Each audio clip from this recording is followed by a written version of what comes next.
Welcome to the Phoenix Prosperity Podcast, where wealth meets legacy. Join your host, Tim Fergestad, as we explore the journeys of Phoenix's finest to success and beyond.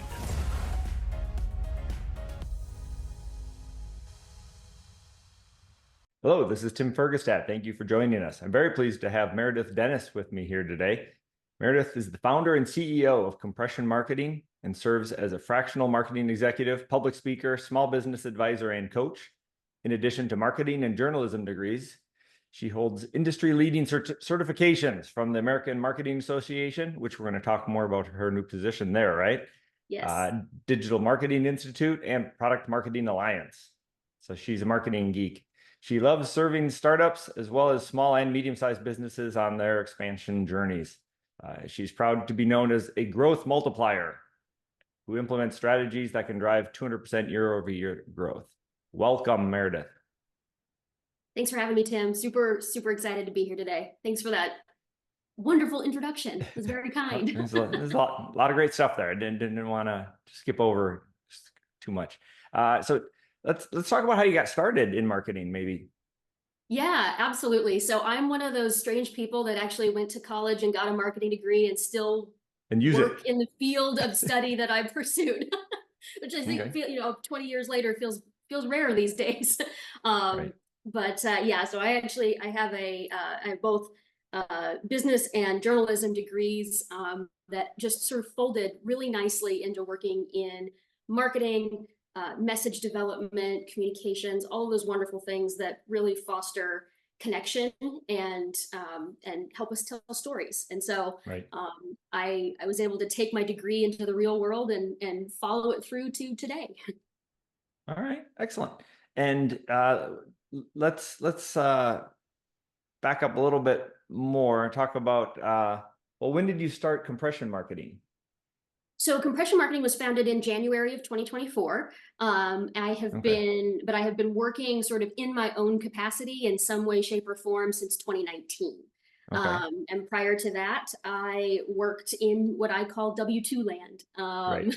I worked in a number of very career-oriented full-time roles for other companies, and then was in a place where I could strike out on my own and really build a business that I think represents marketing and marketing strategy in a really appropriate and thoughtful way. And was that super enjoyable to work on your own company for a while? Very much so. There's something really special about building your own thing as opposed to expelling a lot of effort for someone else's benefit. Dream, right, right. And it's a very steep curve to climb, but it's immensely satisfying. Okay, so have you been focusing on working with startups since then? Yeah, I've worked with startups and small businesses in some capacity within compression marketing. That's where we really sort of lean into how do you position yourself, how do you go to market, how do you connect with your customers, sort of identify those ideal customers. Prior to that, I worked in a lot of regulated B2B industries. So I've worked in healthcare, education, nonprofit, a lot of those spaces where you have to, you can only say things a certain way, for a lack of a better way to put it. And those industries taught me a lot about what it meant to connect in a really authentic way. And in those environments that were everything from small scale startup, I was one of 5 at one point in a brand new company, all the way to publicly traded companies, right? That's a huge spectrum of types of organizations to work in. And I learned something really powerful from each of them about what I wanted my company to be able to represent in the space. Okay, excellent. What's been the sort of the biggest contributor to your success to date? Is there like a particular tenure somewhere, or a particular project, or circumstance that sort of helped you level up the most? That's a great question. It's hard to pick just one, Sure. just one thing. Most success is incremental, right? Exactly. It's sort of like it feels like it builds, right? Right. Right. I think I got to a place where, um, especially when you work in marketing, there's always a new challenge. It's probably one of the most dynamic professions you can be in right now. And I was getting to a point where I was having more conflict than constructive dialogue. Okay. It's the nicest way I can put it is I was frankly butting heads with bosses all the time. Right. And to me, that was sort of that lightning strike that was like, I'm gonna go do something else. I'm gonna put this down and I'm gonna go focus on something else. And haven't looked back. And I think the other thing that comes along with that is not being afraid, because it is really difficult to leave the security of let's call it a 9 to 5 salary job with benefits and say, I'm going to strike out on my own and be completely responsible for all of those ins and outs. Sure. So that lack of fear, or maybe that or sort of seeking excitement, I think is the better way to put it. Yeah, well, there's risks associated with both, right? Most definitely. Most definitely. Okay. Yeah, well, that's yeah, like I said, that takes some courage to leave that secure, comfortable location and position. So what you mentioned butting heads and stuff. Is that, and the changes in the industry always being so dynamic, are there trends that have really impacted those sort of directional don't want to say arguments, but that sort of differences of opinion on what's the best approach and how that's changed over time? Can you talk a little bit about how that's been an impact, and then maybe about what you're excited about with where things are going? Yeah, absolutely. The biggest observation that I've had and that I've seen and lived is marketers have turned into sort of these metrics chasers. There's a number on a spreadsheet for a target. How many clicks did I get from this ad? Clicks, impressions, whatever it might be. So we've turned into these metrics chasers, and there's a number on a spreadsheet or on a document somewhere that marketers may or may not have had any say in even setting, but they got to go chase it. And I find that when we get into that chase mode, for whatever reason, we seem to forget the whole point of what we're doing. And from my perspective, marketing really is about creating connections, telling stories, and helping solve problems. And so one of the biggest things that I started to really face was, tell me about the number, justify the number to me, explain why this effort is really where I need to be focused, because the energy that we're dedicating is not getting us the right kinds of results. And I ran into that question a lot. There's a really great book. Turns out I think he lives here in Scottsdale, actually. Lee Benson wrote a book called The Most Important Number. And that was a big part of his systems and stuff, is making sure you're tracking the right number and you know why. And for example, one of the examples I remember from the book was like human resources, right? They don't want a lot of turnover, so the human resource number was retention, right? And he's like, is that really the best number? Because you could have a whole bunch of terrible people working for the company that never leave because they're so happy there, but the company goes out of business. Is that really the best number for that department? Right. And so that sort of clarity maybe or understanding for what each department's goal really is very important. So that's great point. Yeah. The other trend I see a lot of is we've made things entirely too hard. Marketing, like I said earlier, is extremely dynamic. It's a huge umbrella. There's many things that can live under what it means to do marketing. I think we've made it entirely more difficult and complex than it needs to be. So if I can help people sort of quiet the noise and clear the board a little bit to focus on the right things, that's a win in my book. Okay, very good. Yeah. Well, that's the trap that people get into, I suppose, right? Is there's all this noise and everyone's competing for attention now. And so you just grab your microphone, try to make it louder, right? Or megaphone and jump in that hurricane of Right. information. Exactly. Okay. Exactly. Okay. So how are you, so in the future, right? What trends are you trying to do differently in that regard?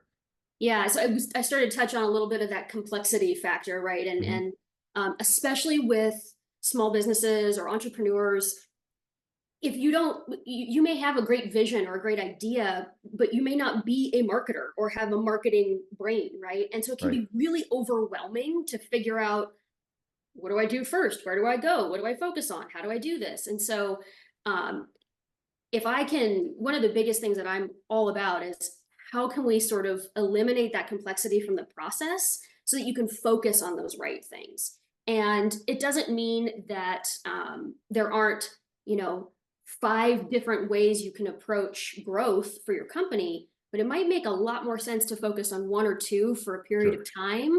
And then Sure. as you gain capacity and as you gain scale, you bring in some of those other opportunities. Right. Um, we've sort of been, I think we've been conditioned to think, well, I've got to do it all, and I've got to do it all at once, Yeah. or I'm going to miss it. Sure. And Okay.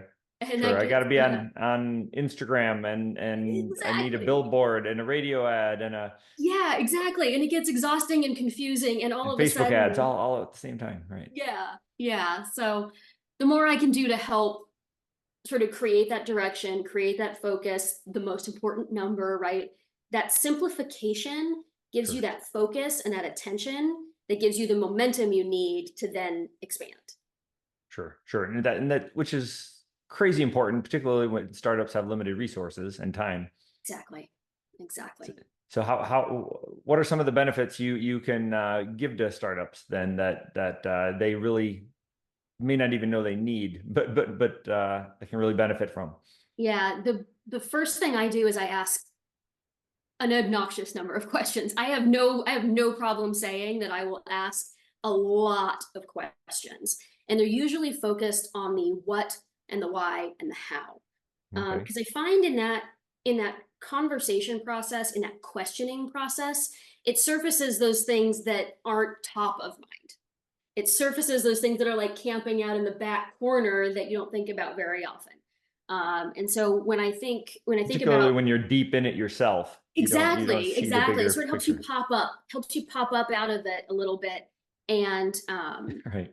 when you're sort of, you can sort of see the aha moments happen when you ask some of those questions. Right. Right. That's, I think, the biggest thing is, a lot of times an agency, for example, may come in and be like, well, we already know what your problem is. We know how to fix it. We're going to solve it. Here's what you do. Have fun. I take a slightly different approach in that I say, well, let's talk, let's understand, let's have a really thoughtful conversation. And then let's see what the pieces are on the board that we need to move and change. Because there is no one size fits all. Even with Right. the millions of permutations that there is no one size fits all answer. Right. The bigger companies, I imagine, they have a whole social media wing and they have an Instagram person and a TikTok person and a whatever, and they're like, well, we'll put you in our system and we'll just start doing all this stuff, and yeah, Right. that apply a generic template to just add to the noise. Yeah. Yeah. Right. Okay. Let's very exciting stuff. I think so. I'm, as an entrepreneur in a small medium-sized company, I struggle with that myself a little bit, right? There's some services I've used and tried this and that, but fractional CMOs and stuff are getting more and more popular. And you sort of mentioned a little bit about sort of the first 90 days earlier, and that's kind of a lot. Is that a lot of your service is the getting the clarity with them and setting up their systems? And then you sort of let them go on their own, or do you stay with them for a period, or how does that work? Yeah, it's a little bit of both. It depends on the circumstances. I have absolutely come in and had those experiences where we're doing this assessment that gives them a real actionable and tangible plan that they then run with, which is great, right? It gives them something that's meaningful and doable. I think that's the big difference is, again, you don't just want this template that may or may not apply to you. So I have done those short engagements where we do this assessment and a handover strategy and they run with it. The other engagements that I've done, and I'm in the midst of one now where I've been working with them for over a year. And I work with them as their fractional CMO to essentially run their marketing team and provide that strategic support. I interact with vendors as them. I interact with conference attendees as them, and really am able to run their team and constantly working sort of hand in hand with the CEO and the founder of the company to make sure that all of that work remains aligned. And I think that those long-term relationships are where a lot of the benefit is felt in those fractional engagements. Okay. Yeah. And it's particularly in startups. I imagine is the case with most of them, because most of them do not have big pockets to just start throwing money around. Right. They should be, in my opinion, sales-based, and they need the revenue to support the business and the growth. And you cannot have sales without clients, and you can't have clients without some marketing. So it's which takes some money, right? So you got to be very efficient and effective with it. So kudos again for helping out in that space. It's such an important role. Can you share a book, podcast, mentor, something that significantly influenced your outlook on your health, your success, your wealth, any of that? Yeah, absolutely. I love getting asked for book recommendations. I have a whole library of things over here. I would say, in fact, I'm going to scan them really quickly to look for maybe the most relevant one. I would say, so Nancy Harhut wrote a book, I believe in 2022, called Using Behavioral Science in Marketing. And it is a playbook for someone who's trying to think about what ad copy, what email copy, what sort of decision science things should I be thinking about when someone is shopping. It's just a really great, easy to read and easy to digest type of manual for some of those best practices. So can't recommend that one enough. There is a podcast out there from Katya Allison called Let's Talk Marketing. And she has just some really dynamic guests, and she conducts the conversation so well. They're very entertaining. They're jam-packed with information, and she works in marketing herself. So she is bringing sort of her day-to-day to those conversations. And she's had folks on talking about everything from influencers to traditional PR, sort of the whole gamut of marketing. Okay, excellent. Thank you. Thank you for sharing those. Yeah. You reminded me a little bit, not my field exactly, but it's interesting when you ask people for their favorite books or something. Some people have one, they're like, this is the one that changed my life or something, right? Yeah. And it could be, I don't know, Tony Robbins or something, or it could be, right. There's a mix, but it's interesting that some people focus on their industry because they love it so much, right? And that's the one that they think of. So that's great. Yeah. Well, you said I was a marketing nerd or marketing geek, and that is that's right. It is deeply true. It is deeply, deeply true. Okay, excellent. I was going to say, you reminded me of Robert Cialdini as well. Are you familiar with his stuff? Yeah, the sort of, in terms of marketing, right? It's getting attention and persuasion and influence and trying to help people figure things out for themselves. Yeah. There's another book recently I read. I can't remember the author now. It was called The Catalyst, I think. It was similar, right? It was a little bit about helping people figure it out on their own, right? And one example from that book was like trying to get teens to stop smoking, right? For decades, we said, stop smoking. And what do teens do? They run off and smoke, right? As quickly as possible. Right. And so it was more about, giving them the information, letting them figure it out for themselves, right? Yeah. That type of thing. But it was a very good book as well. A lot of actionable stuff in that one as well. So that's fascinating stuff. I'm as I've gotten as an entrepreneur starting my own business, I've started to realize how important that sort of stuff is. So I think it's great. And it sounds like you're doing great. That's awesome. This is the Phoenix Prosperity Podcast. So I'd like to talk about how you're going to move that forward, right? Do you have sort of plans for growing your own personal investments, your business? You putting most of it into there? What are your legacy plans? Yeah, so I am definitely investing in the business. It is a homegrown business, for lack of a better way of putting it. I put a lot of my own capital into it. Right. And I'm really excited to see it grow in the years to come. When I talk about sort of the purpose for starting the company, it's one of the ways that I see success for me and my family being built out. We sort of have a portfolio approach, if you will. And starting a company is one of those approaches.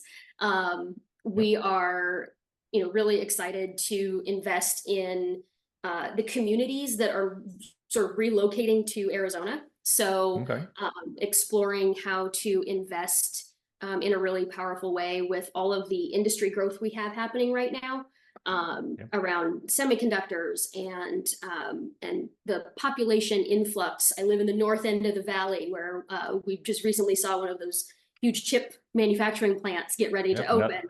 Another one, Exactly. And so I think that there's some unique opportunities there in what the region's going to continue to look like. Yep. The Silicon Desert is what we're now being termed or named. So you mentioned local Arizona stuff.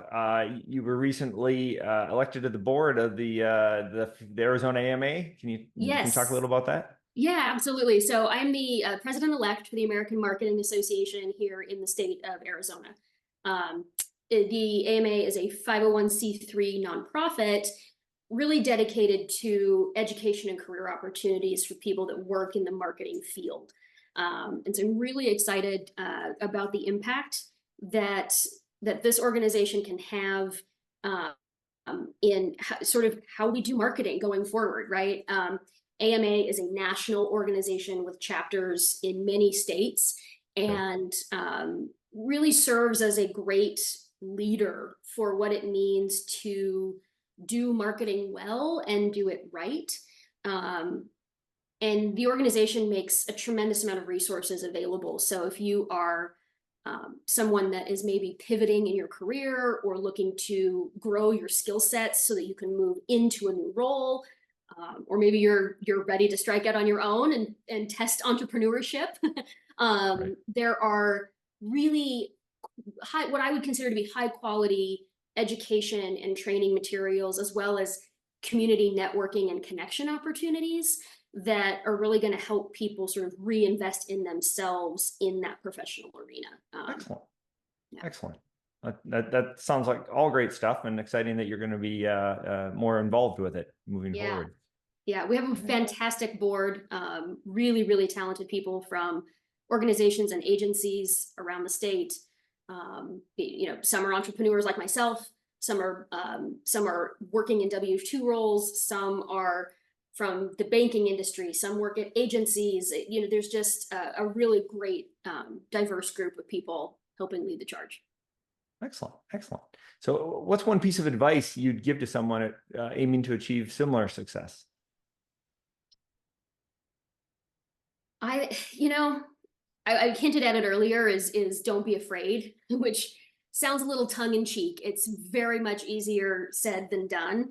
But I think that the intent behind that is really to take the risk and jump in, because I have learned on more than one occasion that not doing it and the regret that comes along with having not done that actually feels worse. Right. Than when you take a risk and it maybe doesn't pan out, because at least then you can say you tried. So there's something satisfying in that feeling and that effort and that work, because regardless, you're going to learn something from it. And rather than just sort of wishing you would have done it, hope is not a strategy, unfortunately. And so I would encourage people to take the risk, take the leap. And that doesn't mean you have to jump off a cliff. Right, Those right. risks can be bite-sized, they can be small, but they should be things that make you feel a little uncomfortable, and challenge you to grow, because you'll grow to fill that space. Awesome. Great answer. Thank you very much. So that was gold right there. Thank you. All right. Well, thank you, Meredith Dennis, for joining me. Thank you, everyone, for watching. We appreciate you sharing your story and insights and your success and impact here in Phoenix. Absolutely. Thanks for having me, Tim. Inspired by our guests? Visit phoenixprosperitypodcast.com/guest and join us on the show and share your success story with Tim. The spotlight awaits.